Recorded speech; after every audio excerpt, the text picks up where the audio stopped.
Thanksgiving is more than just a holiday. It's a time where we pack our bags, take the long drive to our families' homes to share time, memories, and food around the kitchen table. It's the time of year where we truly gather in one another's homes, decorating and enjoying each other's company. It's a time to feel incredibly grateful for the blessings in life. And the Sharp Mortgage family wishes you and your family the warmest and best Thanksgiving. If they can help you in buying a home this month, please know that you're in the best care with their team.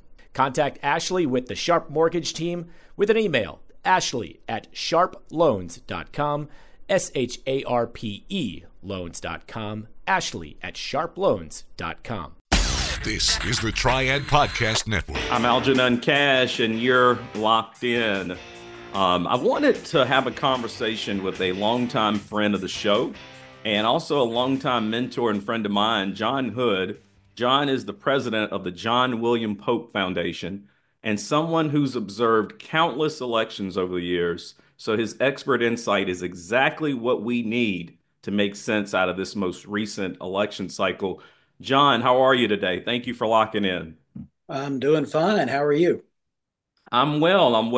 I've been looking forward to this conversation. I took this weekend and just drafted a whole bunch of questions because I think myself and so many other people are trying to make sense out of not only our recent national election, but even closer to home here in North Carolina, we had a really big election as well.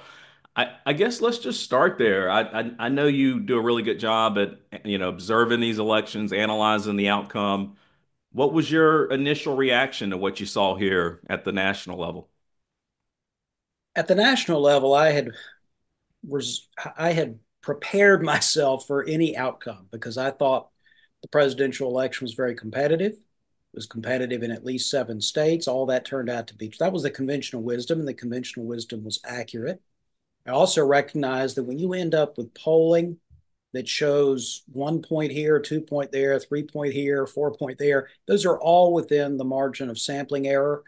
Polls cannot get any more precise than that without gigantic sample sizes that no one's ever going to pay for.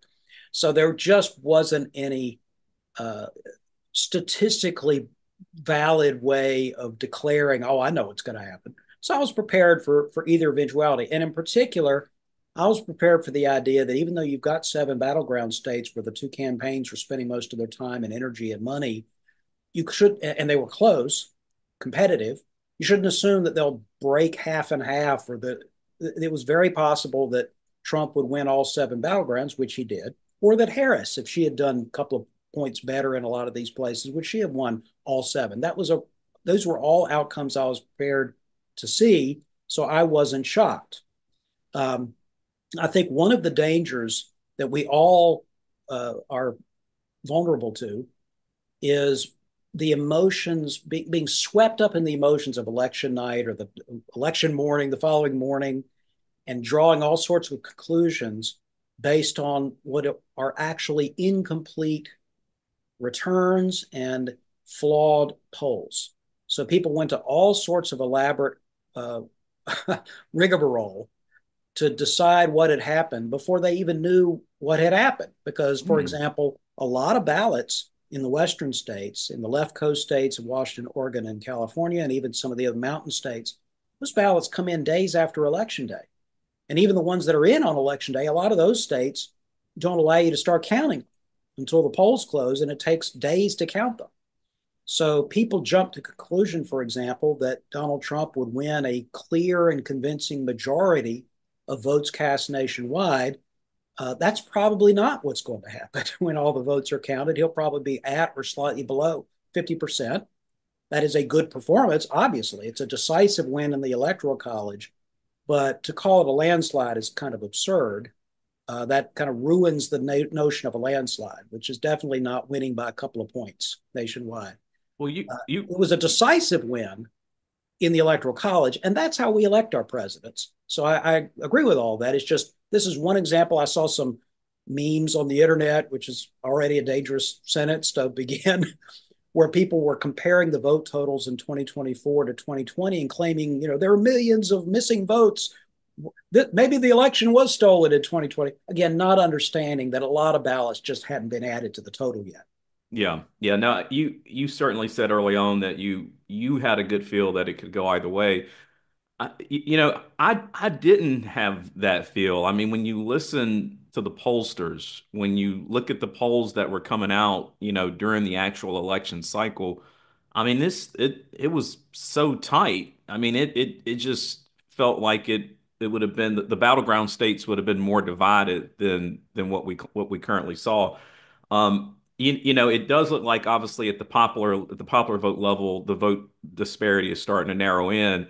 However, it does look pretty clear that Republicans are going to have control of the Senate, control of the House, control of the Yep. White House, and some would even argue control of the Supreme Court because of the number of conservative justices that are now And been and the appointed to the control court. of and control, Algernon, of most state governments. Most state governments. So it does feel like this was an overwhelming mandate for Trump and the MAGA crowd within the Republican Party. I think Democrats wanted to make this election about January 6th and social issues such as transgender and abortion rights. But in the end, voters said no, it's the economy. Do you think that this is a real lesson for Democrats? I mean, do Democrats really have to do a gut check around how they run these races going forward? Well, I think they should do a gut check about their economic policies because you're absolutely right. The plurality top election issue was was with the economy and specifically inflation. It wasn't fear of losing jobs, which is unemployment rates relatively low. It's inflation, which is one of the most damaging events that could ever happen to an incumbent administration, not just in the United States, but around the world. Lots of governing parties across Europe, uh, other places, they've lost power after the bout of inflation that followed the COVID-19 pandemic. The difference between inflation and unemployment is that even in high levels of unemployment, 10% unemployment, 12% unemployment, the vast majority of people have jobs. But inflation affects everybody. It affects them differently. Lower income people get hurt more by inflation typically than higher income people, but it's a cancer that eats away at the economic body.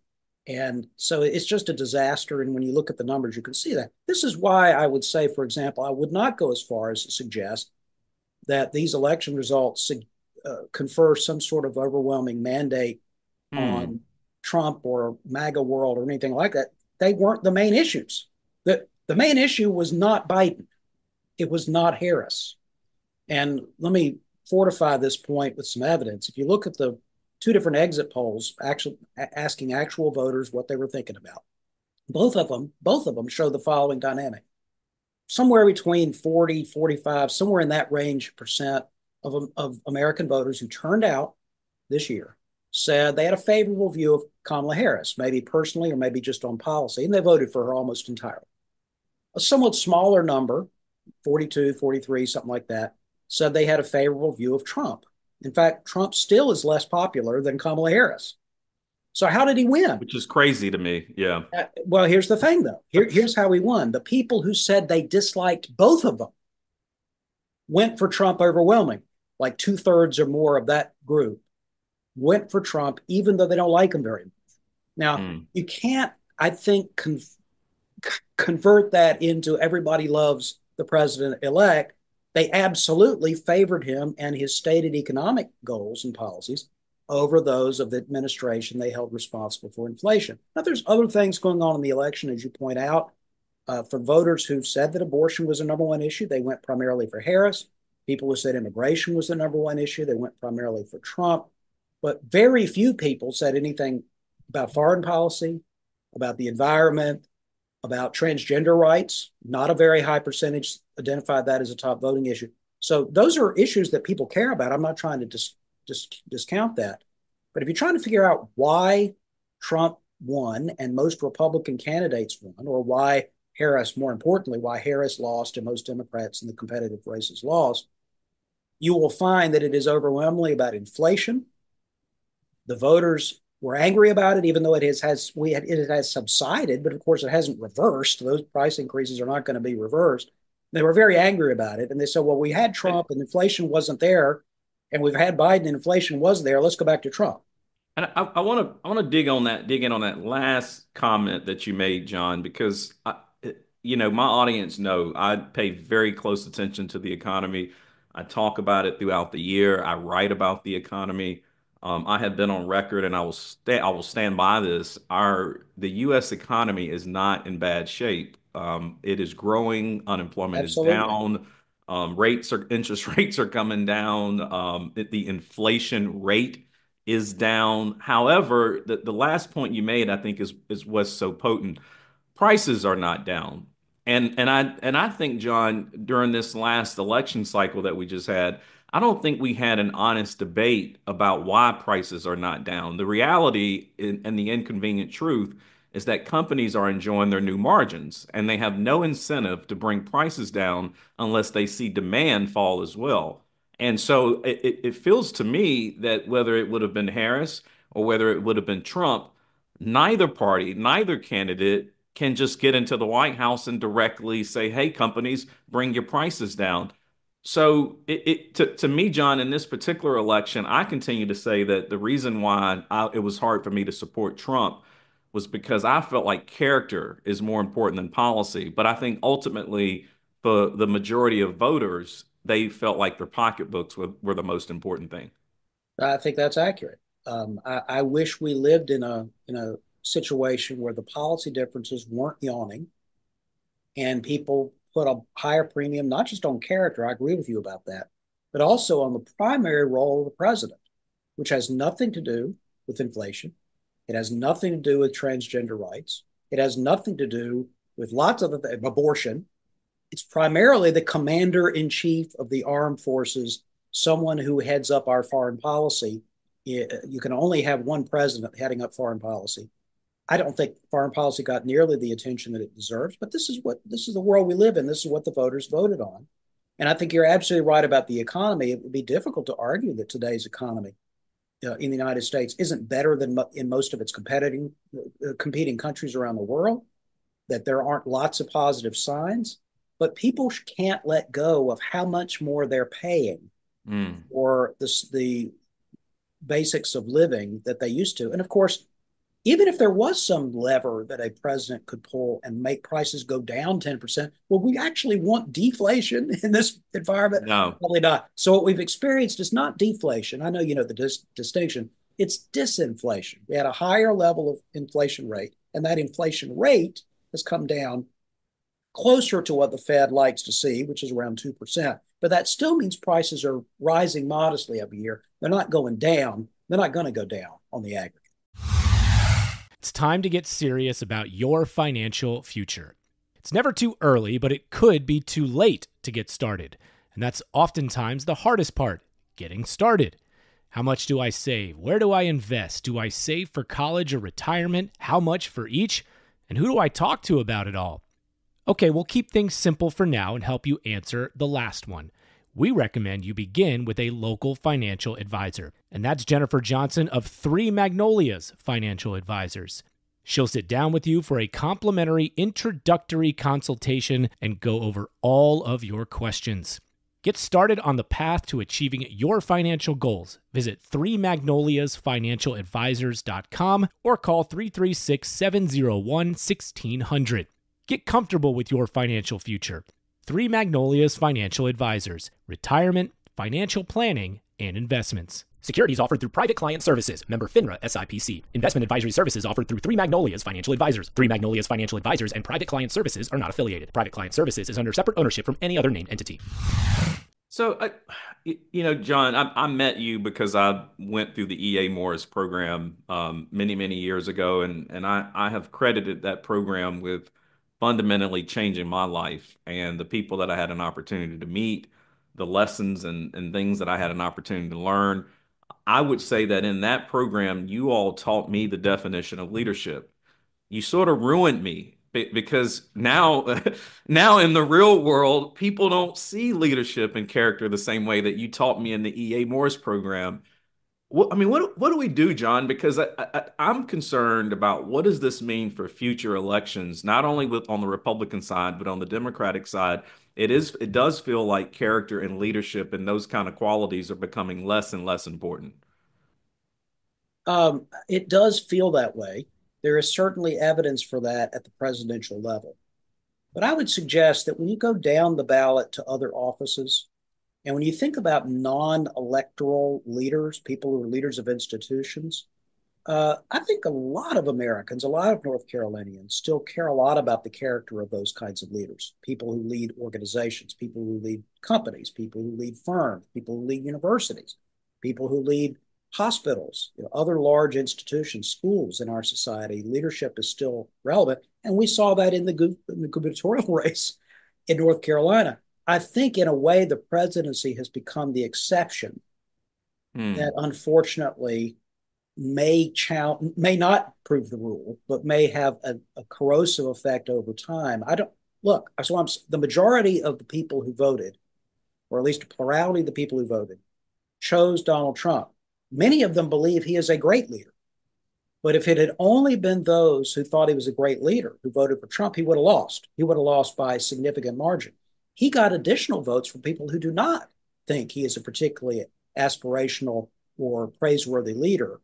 They question his character or his leadership ability, but they just thought his policies would be better for them, or that Kamala Harris's leadership qualities were lacking, or something like that. So I totally take your point. I feel a little guilty teaching people that character matters, but actually I don't, because character does matter, and it was Will Allen in the end, and we will see what happens over the next several years. I think you're correct, and I'm trying to remind people that the pendulum always swings. The law of rhythm compensates for all these movements, and I think the pendulum will continue to swing. This was really fascinating to me watching the race. Harris proposed tax credits for small business owners, new home buyers. She wanted to work with the real estate development community to boost the housing stock. Trump, on the other hand, proposed spending $300 billion on finishing his border wall, 200% tariffs, and no taxes on tips for the service industry. Now, if you blindfolded me and didn't tell me the year, I would think that the Democratic policies were the Republican policies, and the Republican policies were the Democratic policies. And maybe I've just now lived long enough to see the inversion happen, but help me and my audience understand what's going on between these two parties, because it seems like the underlying voter base is really starting to shift. It has shifted somewhat. The stated philosophies of the parties, if you, again, go beyond the presidential race, you look at lots of other candidates running for Congress and legislature and things like that, they still are fairly conventional Republican and Democratic stances. You are, however, correct that in the presidential race, things got scrambled a bit. But I would again suggest that lots of voters, if you ask them which presidential candidate was going to raise your taxes and which presidential candidate was going to lower your taxes, they would have said Harris in the first case and Trump in the second case. According to what the candidates themselves have said, that may not be the correct conclusion. You know, there might be some people who might have had a slight decrease in their income taxes under the Trump rewrite starting in 2025 with the tax code, but maybe tariffs will be up and they'll have a net tax increase, and they wouldn't know that. And Mm. there may be people who thought that Harris was going to raise their taxes, but again, according to her stated policies, they would have actually received tax relief. The truth is that not only were not a lot of these details widely understood or widely shared, but I think people are properly skeptical of claims. For example, I know Republican voters who understand that tariffs are tax increases. And when I ask them, well, yeah, but you're voting for Trump, I said, oh, he's not really going to do it. Because, of course, Republicans wouldn't raise taxes. And similarly, I knew folks who were going to run, who were going to vote the other way, and told that Kamala Harris had promised various tax decreases and tax incentives. Said, I don't think she'll actually do that. So there is a built up, just like on foreign policy, there Mm. is a built up set of assumptions that people have about D's and R's that may not necessarily comport with a particular race, particular policies that, for example, Harris and Trump articulated, but it still matters. Yeah, I recently wrote about Trump's tariff proposals and the impact that it could have here in North Carolina. For my audience, that's in the Carolina Journal. Go to carolinajournal.com, and you can read that and much other commentary that I provided during the election cycle. But these tariffs will hurt. They will specifically harm us right here in North Carolina. And when Trump raised tariffs before, it's surprising to me that people believe he won't do it because he's already done it before. He did it when he was in office the first time. They argue that it's all a negotiating ploy. And it actually had a negative impact I on agree. agriculture and trade right here in North Carolina. So I think it's very plausible that it could happen again. Shifting our attention here to North Carolina before I start to run out of time. Talk about, I mean, my gosh, you talk about split ticket voting here. Trump some kind of way takes the state by, I think, somewhere around 3 points. Yes. But then you come down further in the ballot, and Josh Stein is the new governor by 15. Hal Weatherman loses his race. Michelle Morrow loses her race. Even though I'm a big supporter of Mo Green, so congratulations to him. And then Dan Bishop loses his race, and it all felt like everybody got so closely tied to Mark Robinson that they all just got pulled under. Well, some did. I mean, there were 10 council state elections, including the governor's race. So the 9 that were not Josh Stein creaming Mark Robinson, the Democrats won 4 of them, and the Republicans won 5 of them. So the ones that were the closer associated, like Dan Bishop or Hal Weatherman, they were more closely associated with Mark Robinson. Michelle Morrow was also associated with Robinson, but she had her own baggage too. She did, yeah. And so those races went to the Democrats. The Republicans won the remaining races, sometimes easily, or fairly easily, 4 or 5 points. They probably will win the Chief Justice race. We'll see. So actually, if you look at the total number of votes cast for one of the 2 parties for most of our statewide elections, it's like 51-49. We're very closely divided. And I will restate something I have written many times, which is North Carolina continues to have the strongest Democratic Party in the South. This is the only place I'm aware of now in the South, not the border states, but in the South, where there are any Democrats in statewide executive office. They're all the only Democrats who win those offices live in North Carolina. The only ones. Kentucky's a little different because it's not really a southern state, but there's a few in Kentucky. But that's about it. So it's partly very mistaken nominations by GOP primary voters in 2024. But it's also the Democrats are relatively good at winning elections in a slightly center-right state. Democrats have a history of doing well. It hasn't helped them in every area. In fact, the Republicans gained additional county governments that they run. They now have 71 out of the 100 counties where there's a Republican county commission. When I was starting out following politics, that would have been unthinkable. But that having been said, that still means that there are lots of counties with Democratic county commissions, and you don't find that in as many other places around the South. At Dewey's, we celebrate every day, but no one celebrates the holidays like we do. Right now, it's the season for sweet treats at any of our 3 Triad area locations. In Winston-Salem at Thruway and Renolda Manor. Plus, one in Greensboro at Friendly Shopping Center. Easy holiday ordering is also available at local.deweys.com. It's also the season for raising sweet dough for your organization. Contact any Dewey store for information on how you can set up your own holiday fundraiser where 50% of the items sold go immediately back to your organization. Plus, holiday stores will be popping up from mid-November until Christmas Eve. In the Triad and beyond, these special holiday shops will assist in raising money for nonprofits, and the locations can be found by visiting Deweys.com starting in November. So make the holidays special for the ones you love and others with Dewey's Bakery, home of free Cake Square Monday all year round. Dewey's, celebrate every day. There's no place like home for the holidays. A place where memories are made. A place where family and friends come together. But what if this holiday season has you looking for a new home? With everything you pile onto your plate this time of year, let the Ginther Group relieve some of that stress and pressure. First of all, they're experts on the local real estate market, and then they'll add personalized guidance to the experience. Let's face it, the holidays are stressful, and the idea of moving during them can be overwhelming. The Ginther Group is here to make the process smooth and even enjoyable. If you're seeking the perfect home for your holidays, then call the Ginther Group now at 336-288-5255 283 8689 or go to their website at theginthergroup.com. Even if it's not the right time to buy or sell, that's okay. You can still meet with them about your 2025 real estate goals, so you can work with a team you can trust to have you ready when the time is right. That's 336-283-8689. Call the Ginther Group today. It's going to be interesting, I think, going into this new legislative long session, which is set to happen in 2025. Obviously, Stein, he did win by a landslide, clearly.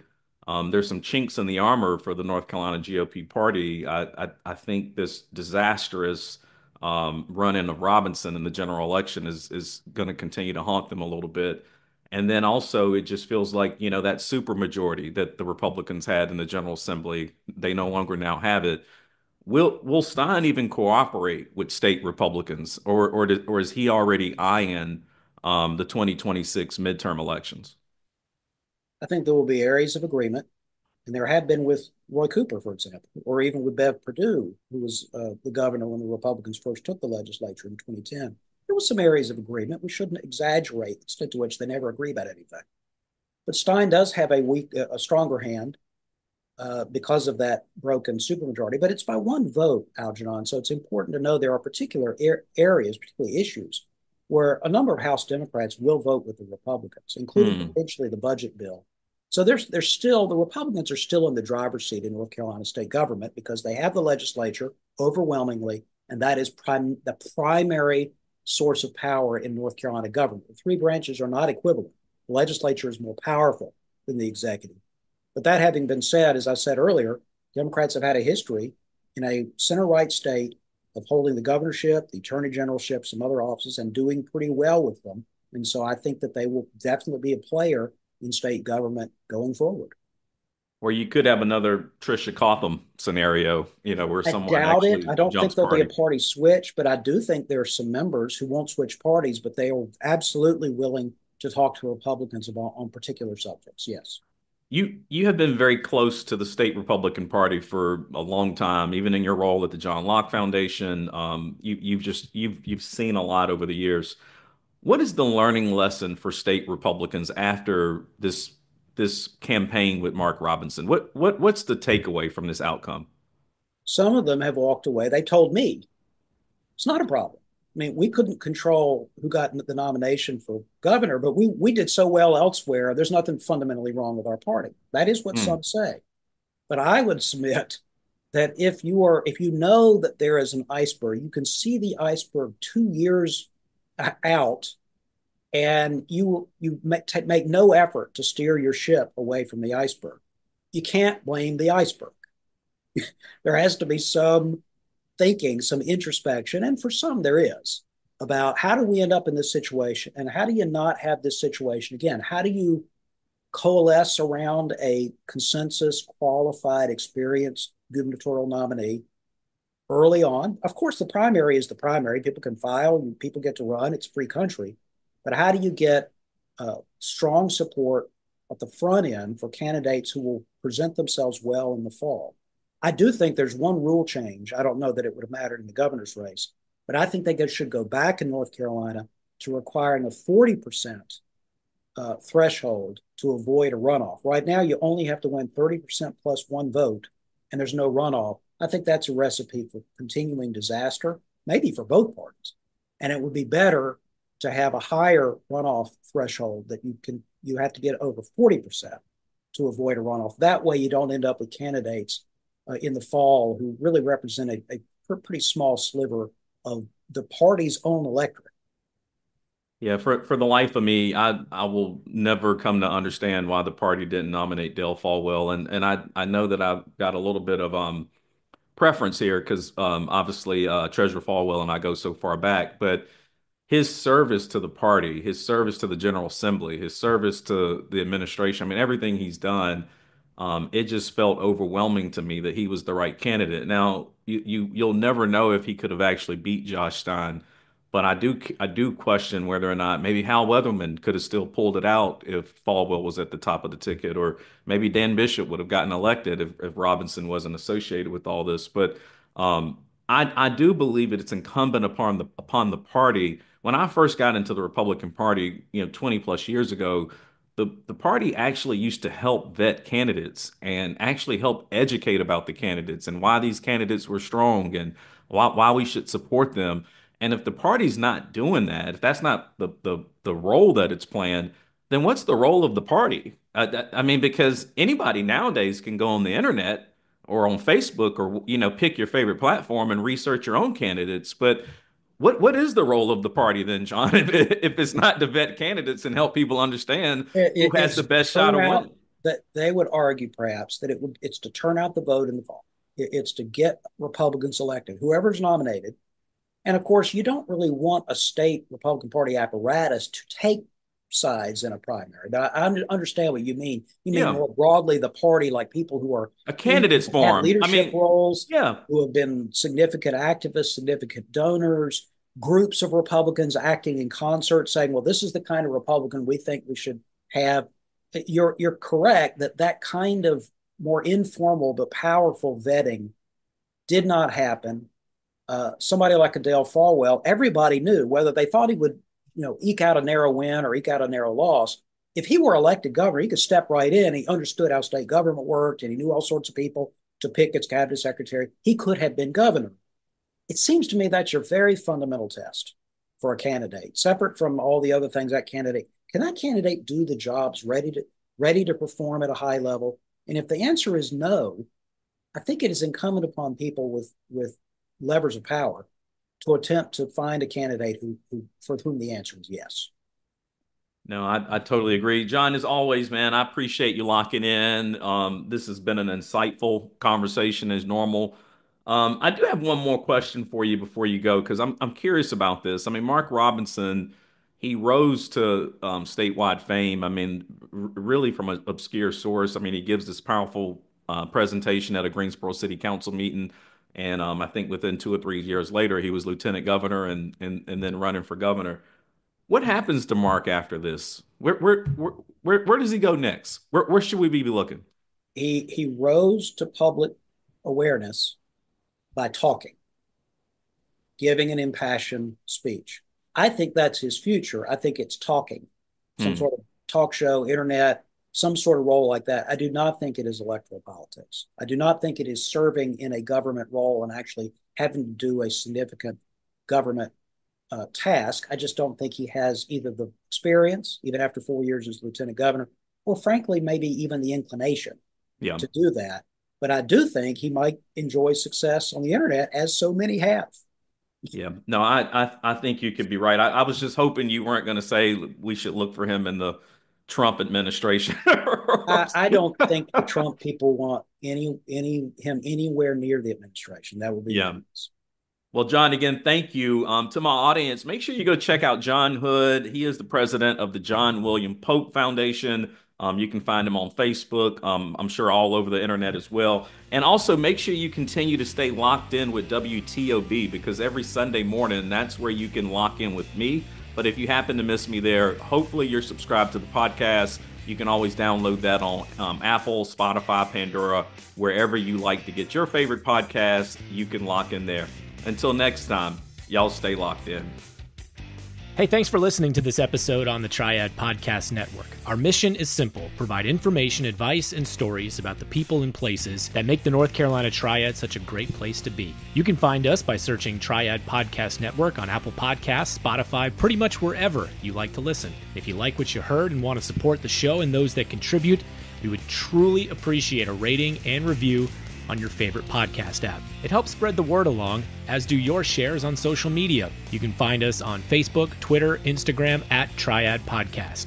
To get in touch with us, simply email info@triadpodcast.com. Thanks for listening.